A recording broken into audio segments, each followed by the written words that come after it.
Hello, Internet. Oh, there it is. Well, Hello, Internet, and welcome to Film Theory. it's not what we're doing. No? No, Film Theory is another show.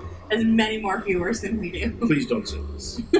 Hello, Internet, and welcome to another episode of On Our Screen. I'm Adam. I'm Jessica. And today we are watching... What are we watching? Today, I think we pulled out Full Metal Jacket from 1987. It's rated R, and the runtime is 1 hour and 56 minutes. And other than the fact that Ermey is in it, I don't know. Ermey. No, there's a specific way to say his name. Gunnery Sergeant Ermey. Anyway, it's a 1987 movie directed by Stanley Kubrick. It's his second to last movie, and it stars Matthew Modine, Ermey, because there's a correct way to say it, Vincent D'Onofrio, and Adam Baldwin, just to name a few. It's based on a novel, The Short Timers, by Gustav Hasford. Yes. Oh, yes. Got his name right. Kind of important. And he wrote the screenplay along with Kubrick. Yep. So the movie is basically, I don't know if you call it like a coming-of-age tale, but it's basically the story of Matthew Modine going through Marine Corps boot camp in the Vietnam era, and the struggles that happened there. And then he gets shipped off to Hue City in Vietnam and goes to fight the Vietnamese. So, all I know about this is Ermey. Yes. Yells at everyone. That is the extent of my knowledge about this movie. Yeah. You will learn some creative ways to swear at people. It looks to me like the best part of you ran down the crack of your mama's ass and ended up as a brown stain on the mattress. I think you've been cheated. Oh, this will be good for my drive to work tomorrow. Exactly. You just let loose your inner Ermey on them, and that works. All right. So I have a question for you. Okay. What is a Full Metal Jacket? Funny you should ask, because we've actually adopted a new policy of collecting mementos Yes, we have. for each movie that we're watching. And today, we went out and we got some 7.62 by 5.15, 5.15. Anyway, 7.62 millimeter Full Metal Jacket ammunition. So this is Full Metal Jacket ammunition. This is huge. Yeah, that's what they're using in the movie. So when they say like 7.62 millimeter Full Metal Jacket, that's what they're talking about. Well, I guess some of the other things we can talk about are the ratings. There's an 8.3 on IMDb and a 95% in Rotten Tomatoes. It's true. So it's pretty Well received. Yes, well received, well liked by most. This has been the longest, most awkward introduction we have done yet. I hope you Not enjoy. long. You're gonna cut it all up? Yeah. Okay.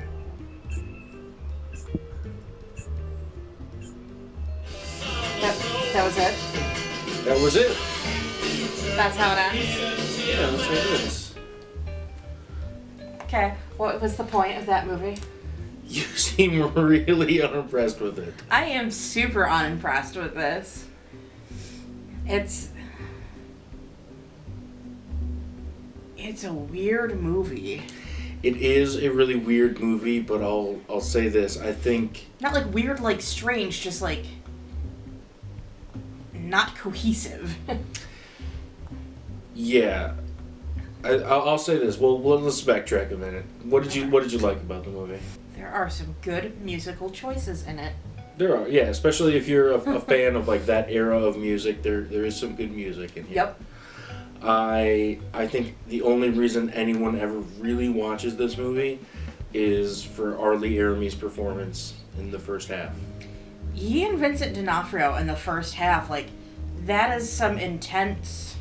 Private Pile, what are you trying to do to my beloved car? Sir, I don't know, sir. You are dumb, Private Pile, but do you expect me to believe that you don't know left from right? Sir, no, sir. Then you did that on purpose. You want to be different. Sir, no, sir. What side was that, Private Pile? Sir, left side, sir! Are you sure, Private Pile? Sir, yes, sir! What side was that, Private Pile? Sir, right side, sir! I don't really know how to describe it. Synergy? Yeah. It's the two of them together, like, it doesn't matter what anyone else on screen is doing. Those two are what matter. Yeah. I think that's what sort of makes the movie, at least in the first half, is those two together. Yeah. I mean, and Vincent D'Onofrio is like, he still has a lot of presence on the screen in this, even though he plays a completely different character than some of the other ones I've seen him play. Most recently, Fisk in Daredevil. Yeah. And he's amazing in that. So what did you not like about it? What's the point of this movie? I think the point, and I think you really have to be a Stanley Kubrick fan to understand the point of this movie and appreciate its greatness. Okay. I think the point of the movie is twofold. First of all, it's to highlight how truly terrible war is.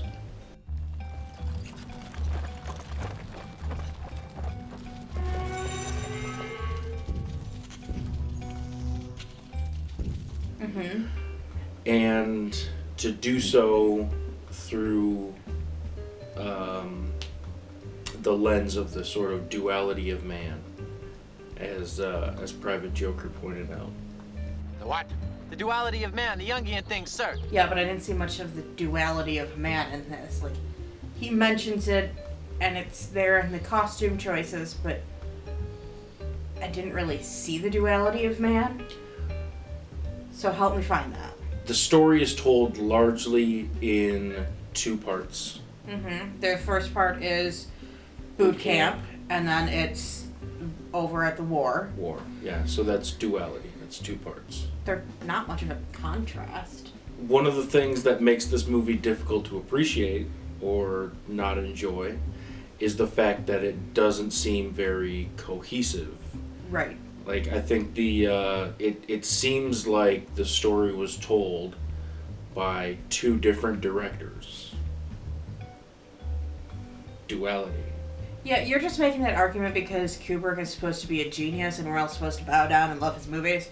But really what it looks like to me is that we had the movie, what we wanted to do, and it's that like second half of the movie, for lack of a better way of describing it. And then the first half was like, R. Lee Ermey is just so interesting and compelling to watch that we just let him do things and they didn't feel like cutting a bunch of it. That's what it feels like. It doesn't feel like he was actually making a point with it. It just feels like this stuff was really good, so we just kept it in, and we're gonna hope people like fill in the pieces of my awesomeness for me. Alright, so best or worst moments. What did you what was your favorite or least favorite moment? I don't really have one. Okay, just generally unimpressed? Generally, yeah. Okay. No, wait, I take it back. My favorite moment was when Adam Baldwin showed up. You a photographer? No, I'm a combat correspondent.